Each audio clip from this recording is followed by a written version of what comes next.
Disclaimer, मैं Korean नहीं पढ़ सकता। मैंने रॉ चैप्टर्स को गूगल ट्रांसलेट की मदद से पढ़ा है। यह एक बेसिक समरी है जो अब तक मैंने पढ़ा है। यह एक कंडेंस्ड वर्जन है। जब मैं मुरीम लॉगिन पढ़ रहा था तब मैं चाहता था कि ऐसा कुछ मिले, तो अब जब मैंने इतना पढ़ लिया है तो सोचा कि उन लोगों के लिए एक समरी बना दूं जो इसे समझना चाहते हैं। तो चलिए शुरू करते हैं। मुझे चैप्टर्स याद नहीं है जहां वो लॉगिन और लॉग आउट करता है, इसलिए ये समरी 2 हिस्सों में होगी, लॉगिन और लॉग आउट आर्क्स। लॉगिन, मुरीम में लॉगिन करने के बाद वो बम्यूडा ट्रियो के साथ मिलकर सफ़र शुरू करता है। रास्ते में उन्हें एक एस्कॉर्ट एजेंसी की परेशान महिला मिलती है जिसकी वे मदद करते हैं। बाद में जिन को पता चलता है कि एजेंसी को सदर्न एज सेक्ट ने धोखा दिया है और वह उन्हें बचाने के लिए एक्शन लेता है। मामला सुलझने के बाद एजेंसी जिन को वह आइटम देती है जिसे वे एस्कॉर्ट कर रहे थे और फिर दोनों अपनी अपनी राह पर निकल जाते हैं। हेवनली डॉक्टर को ढूंढते हुए जिन और उसके साथी कई बार फाइट्स में पड़ते हैं। एक बार की फाइट में वे एक व्यक्ति को बचाते हैं जो बाद में हेवनली डॉक्टर का डिसाइपल निकलता है।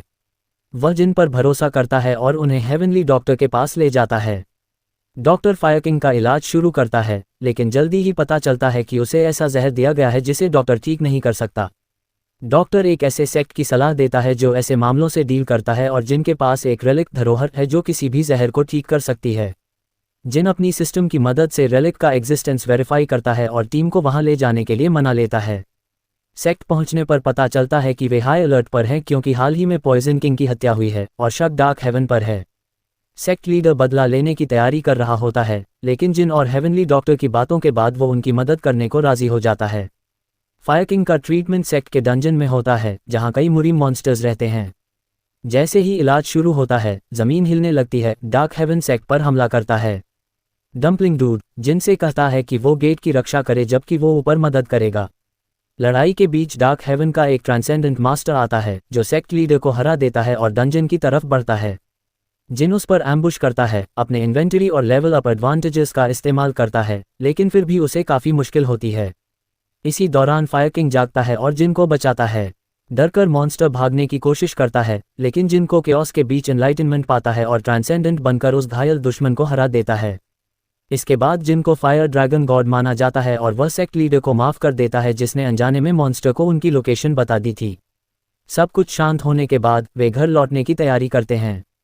लॉग आउट, जिन जागता है और देखता है कि उनका डेस्टिनेशन एयरपोर्ट एक बहुत बड़ी मॉन्स्टर वेव से घिर गया है जिससे तुरंत केओस फैल जाता है। पायलट के शॉक्ड होने के बीच जिन प्लेन से हवा में ही कूद जाता है और आग से उड़ते हुए मॉन्स्टर्स को मारने लगता है।